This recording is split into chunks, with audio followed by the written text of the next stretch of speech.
All right, so what was interesting about this is that he's talking about the Africans not having the technology of the British. Well, they would eventually because they would kill off a couple of the British and steal the technology. But the interesting thing about the gun is that it's a machine gun, but you crank it like this. And the machine gun spits out and the bullets go through. And they're actually bullets.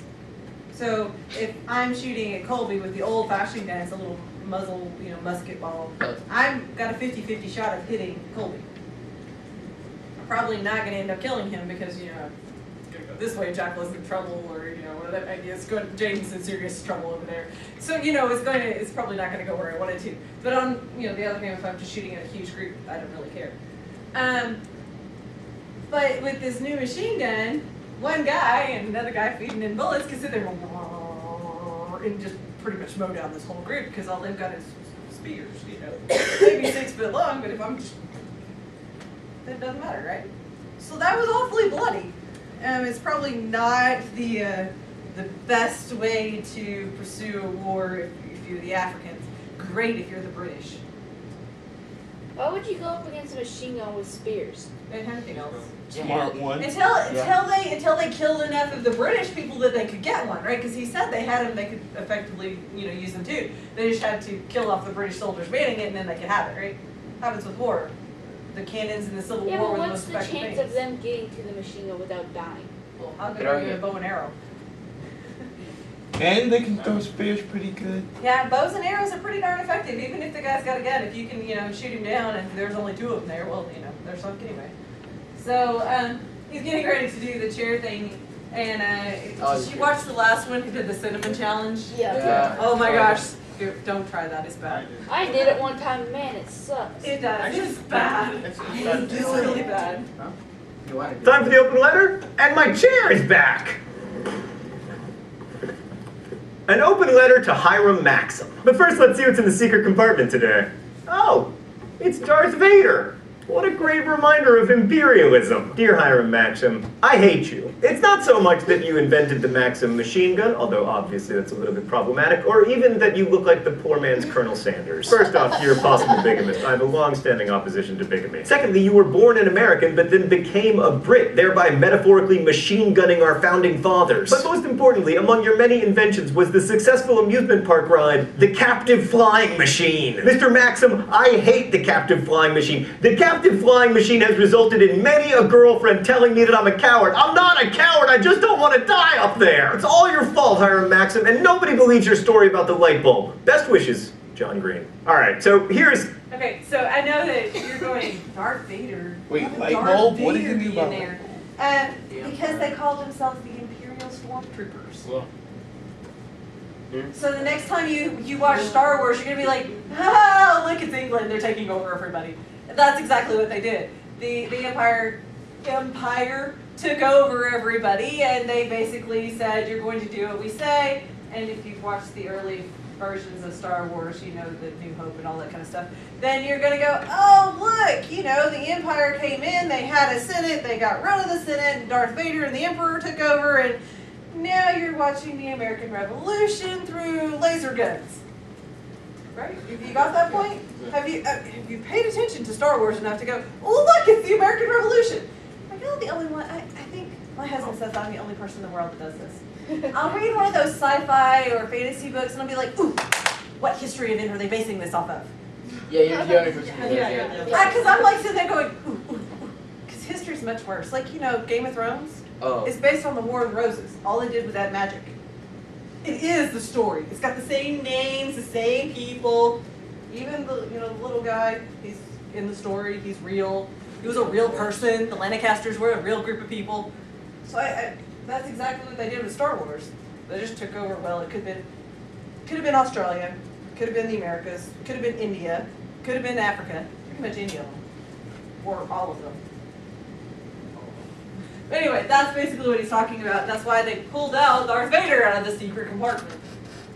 And the flying machine was just fun, Something that often gets overlooked. European imperialism involved a lot of fighting and a lot of dying. And when we say that Europe came to dominate Africa, for the most part, that domination came through wars, which killed lots of Africans and also lots of Europeans, although most of them died from disease. It's very, very important to remember that Africans did not meekly acquiesce to European hegemony. They resisted, often violently, but ultimately they were defeated by a technologically superior enemy. In this respect, they were a lot like the Chinese, and also the Indians, and the Vietnamese, and you get the picture. So by the end of the 19th century, most of Africa and much of Asia had been colonized by European powers. I mean, even Belgium got in on it, and they weren't even a country at the beginning of the 19th century. I mean, Belgium has enjoyed like 12 years of sovereignty in the last 3 millennia. Notable exceptions include Japan, which was happily pursuing its own imperialism, Thailand, Iran, and of course Afghanistan, because no one can conquer Afghanistan unless you are, wait for it, the Mongols.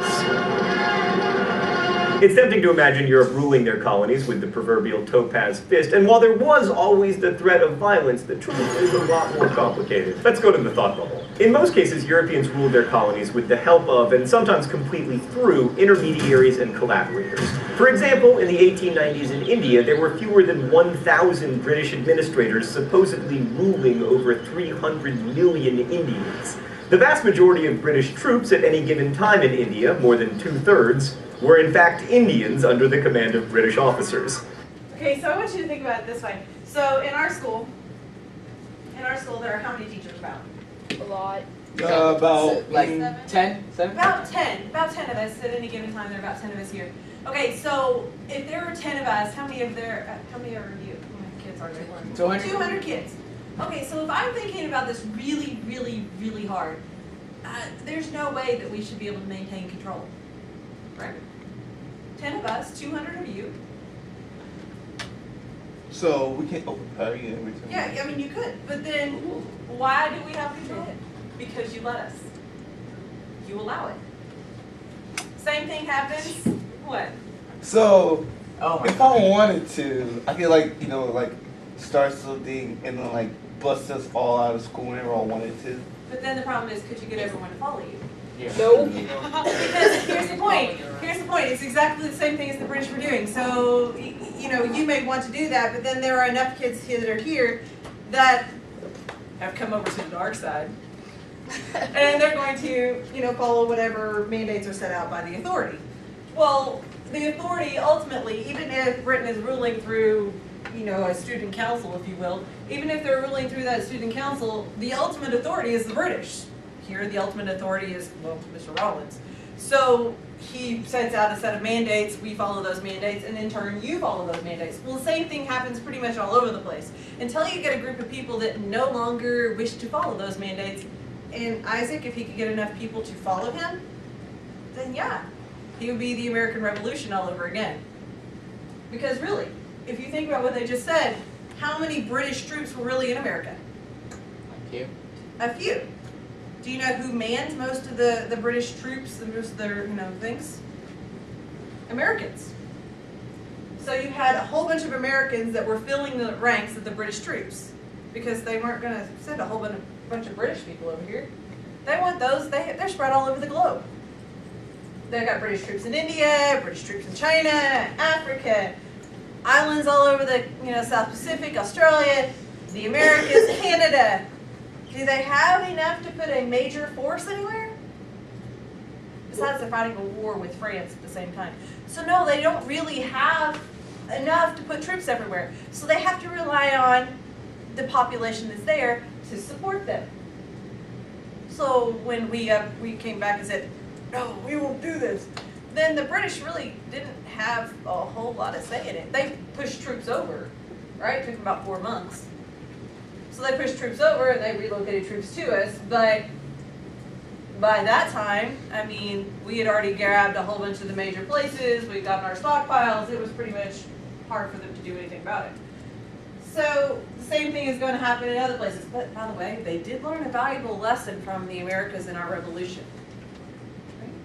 So that whole idea, you catch more flies with honey than you do with vinegar. If I'm nice to Jacqueline, and I am nice to her all the time, versus going, join me or die, I get a whole lot of her cooperation that way. Right? I mean, it works. Until Jacqueline does something bad, and then that I'm mean to her on purpose. So. The bad thing is that they're going to use a couple of different methods, and one of the ones that I think is probably the most and the least effective is compulsion. You know what that means? Nope. I'm gonna make you do it without the physical force. Anybody watch Harry Potter? Oh. Of course. They made them do the Imperius, and they made them do it. Compulsion, they made them do it. So what I do is say, you know, I pick on Haley back here. So say I get Haley to watch Jacqueline for me, and I just want to know what she does after school. Does Jacqueline go to the store? Does she talk to her mom? Does she mess with her brother or sister? Or what does she do after school? What does she do?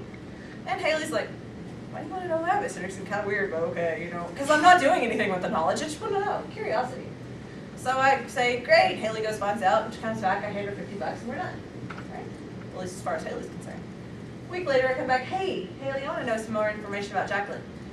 Over time, I'm going to build up a lot of information. Guess what Haley's become? She's a spy. She's a spy, essentially. And so, but what is she? She's a native spy, right? She's one of the kids. She's one of the natives around here. But I've gained a spy. By the way, this is not so different from what people do on the internet. They ask you simple questions, and then the questions get harder and harder and harder. So, it's been around a long time, and I'm going to eventually get Haley to give me enough information on Jacqueline that I can find something to use against her. So I can do, Jacqueline, you're going to do what I tell you to do, whether you want to or not. Or Blackmail. I'm going to tell all these people about this. So blackmail, right? So I'm poor amazed at Jacqueline. blackmail. She's going, please, Miss Henderson, leave me alone. But she knows that I've got her, and then she's going to do what I want her to do. And guess what? She's going to get those people around her to do that too. And in turn, she eventually will do exactly what Haley has done. That's going to happen a lot in these places. He doesn't talk about that, but it's going to happen a lot. And it almost looks like I'm being really nice to Jacqueline. And but I've made her do it anyway. And it's information. Has a teacher ever told you knowledge is power? Yes. That's exactly what they're talking about. So that kind of thing was powerful back then. Still is today.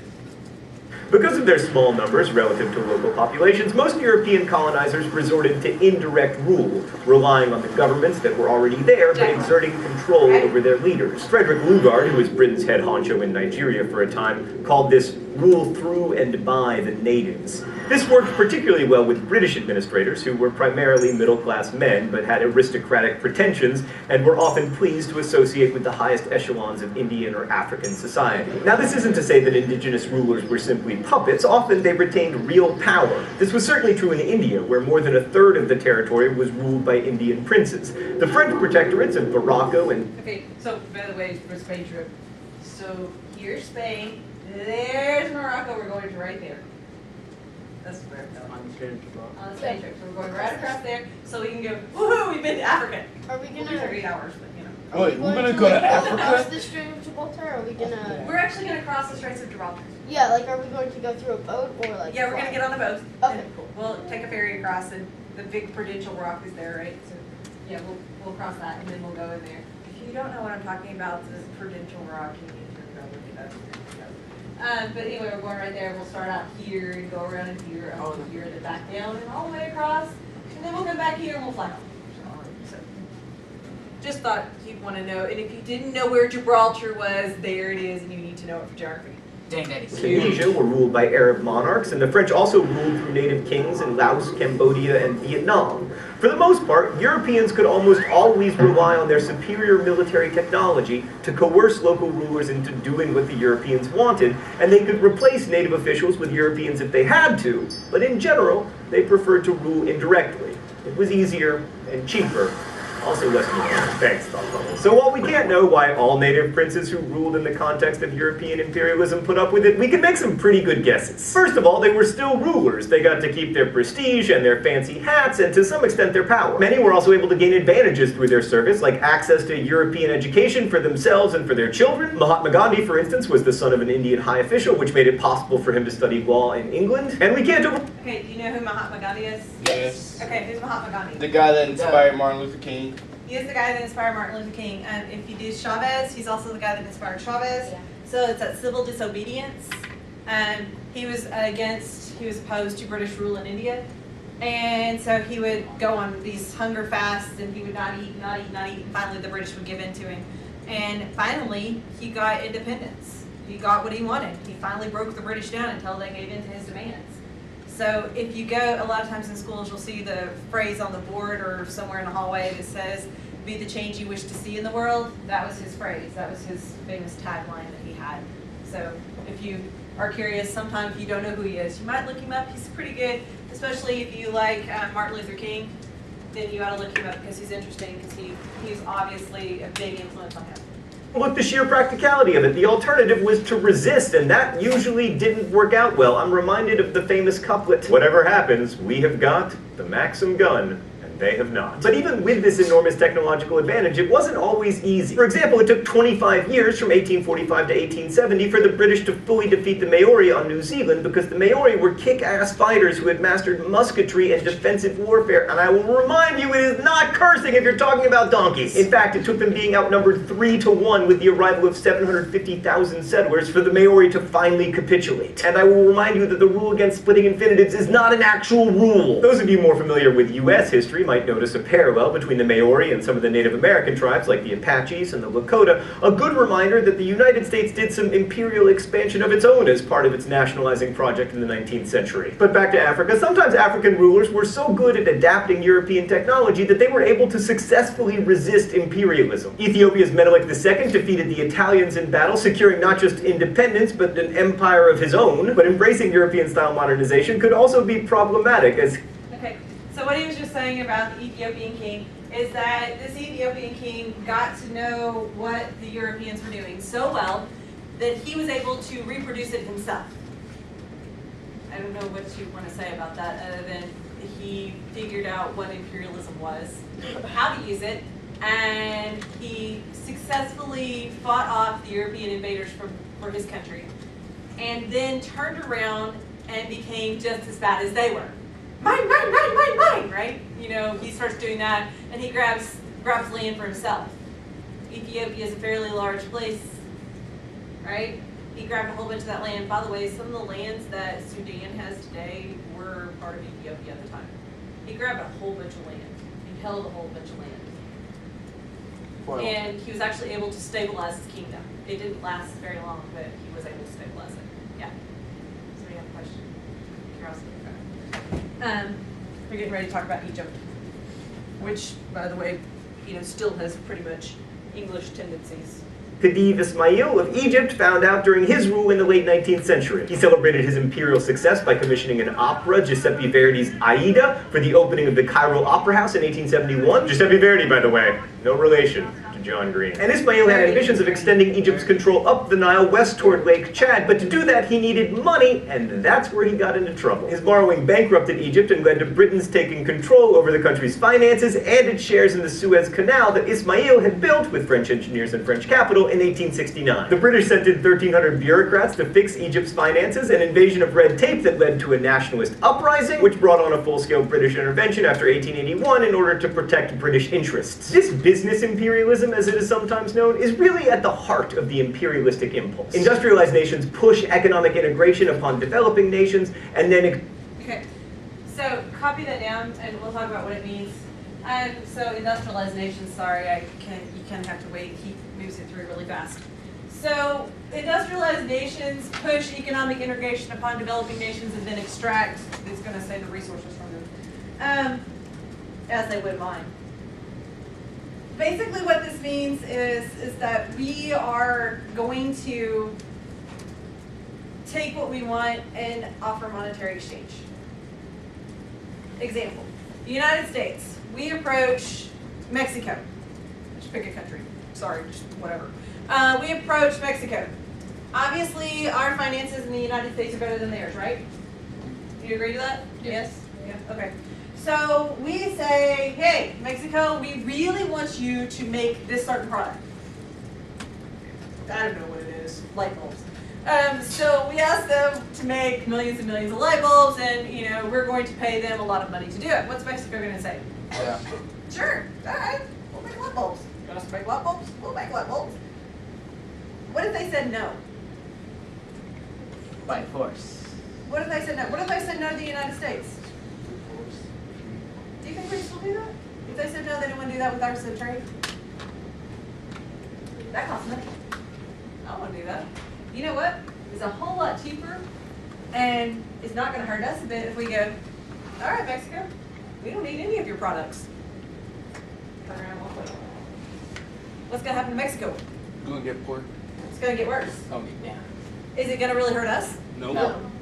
Still got our money. That's this economic imperialism. That's what it is.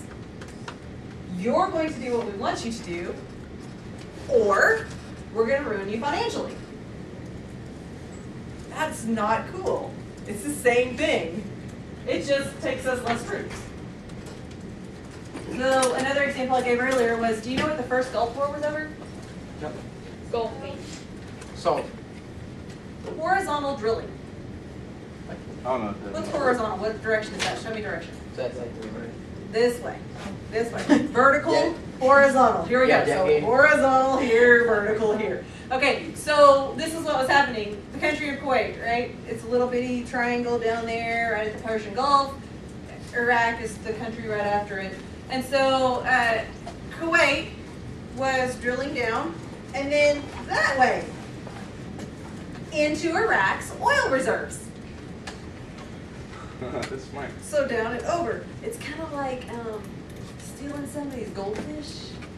Now they're sitting, like the teacher puts them out on the desk for you. You get all of theirs, you see theirs, this one's mine. That's exactly what we were doing. We were stealing from them. So, the Kuwait people were going, it's our oil. We stole it, right? We got it. It's all ours. It's pumped out in our section. We pumped it out in our side of the border. But the oil was on their side of the border.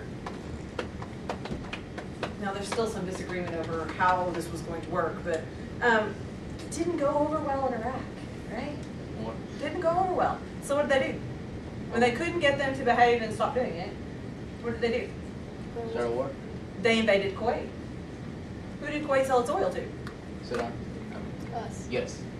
The U.S., England, France, all these other European countries. And we didn't want our oil prices to go up, which they did, by the way. We don't want our oil prices to go up. So what did we do? We sent troops. We sent troops to protect our investments. Was Kuwait doing it? Yeah, we know they were. Did we care about that? No. Nope. Because we had Kuwait in our pocket doing what we wanted them to do. We had, we actually put Saddam Hussein in power, right? Yeah. Yeah. Right, okay. So we put him in power, trained his troops and everything like that to go against the Soviet Union. And then, of course, the backside of that is that somewhere during the time he flipped sides and started playing friendly with the Soviet Union, which made us really mad. So, Double. yeah, it was like, a double play there. Not make us happy.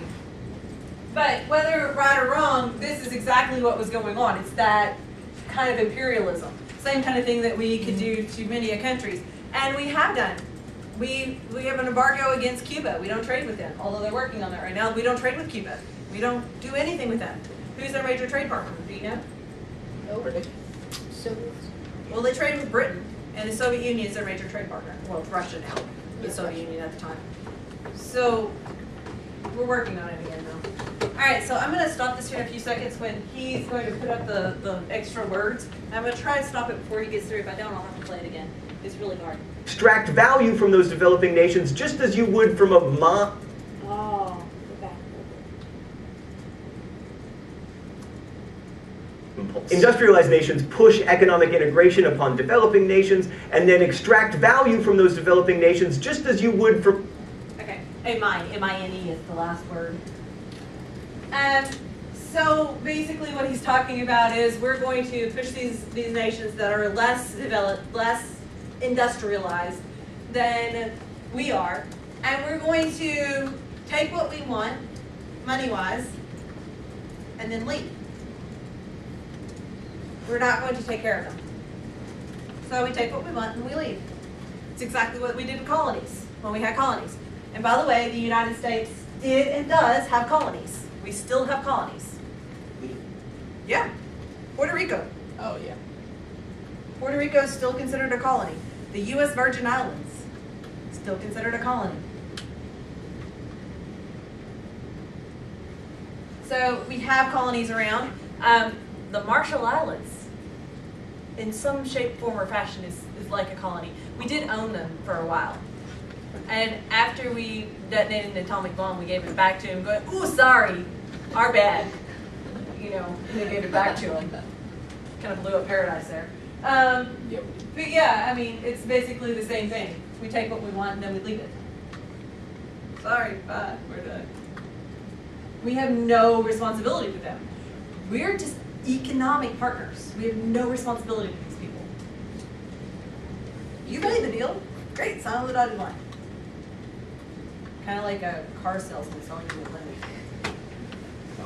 So, all right, we got it? Can I move it yet? We good? Okay.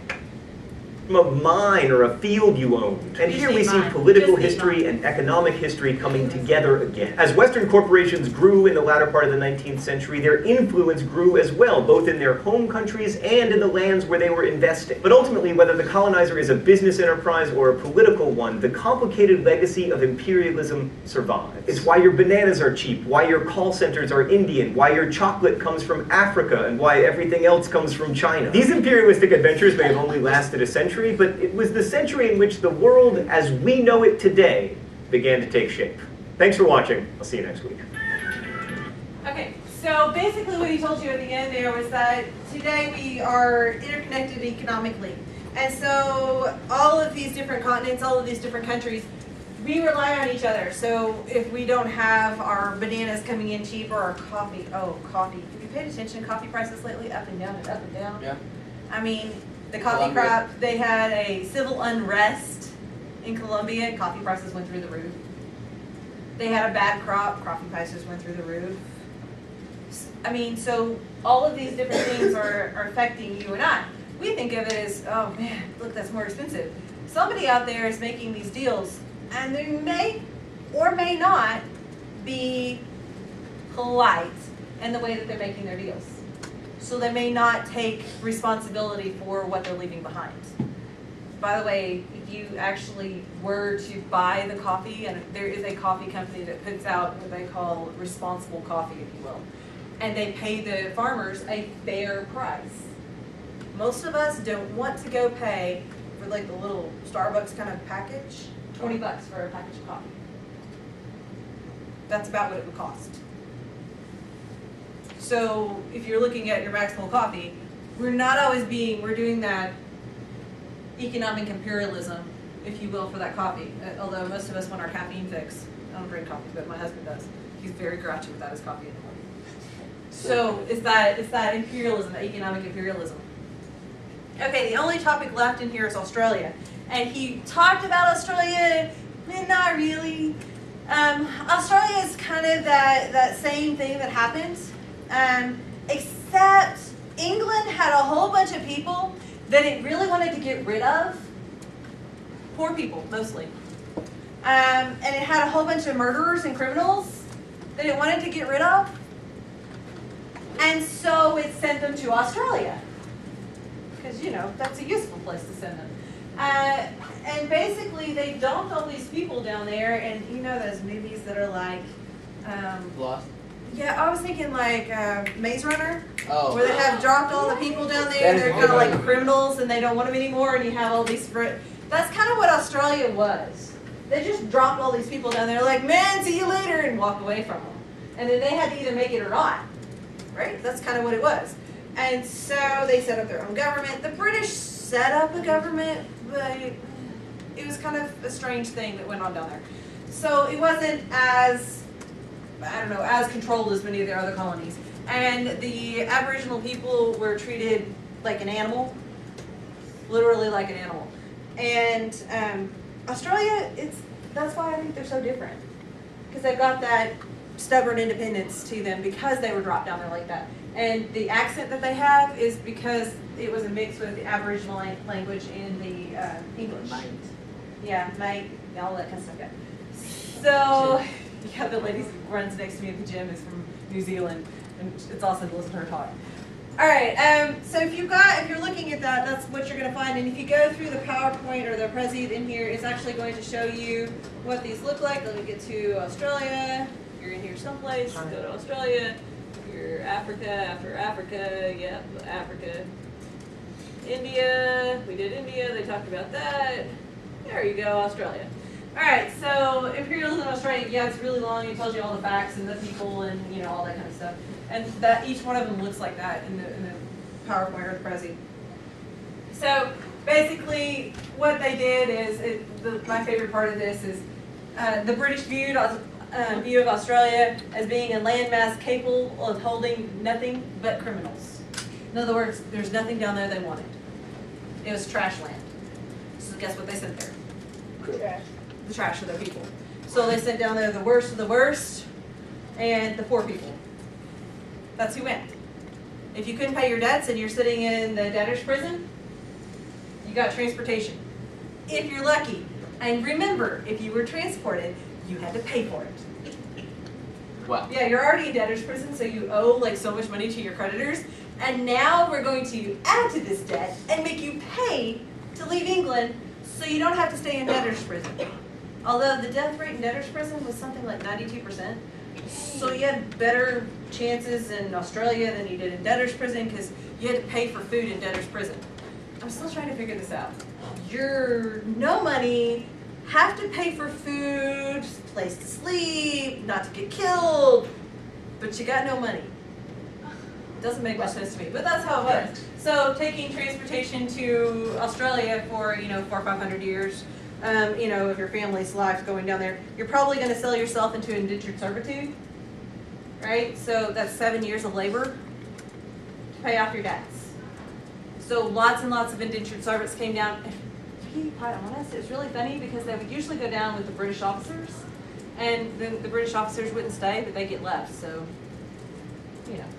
kind of interesting. You probably get out of your debt free, or early at least.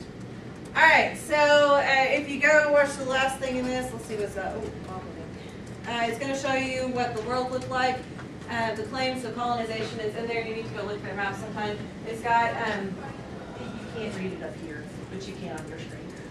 It's got all the different countries and where they are and what they hold. Africa looks like a giant jigsaw puzzle.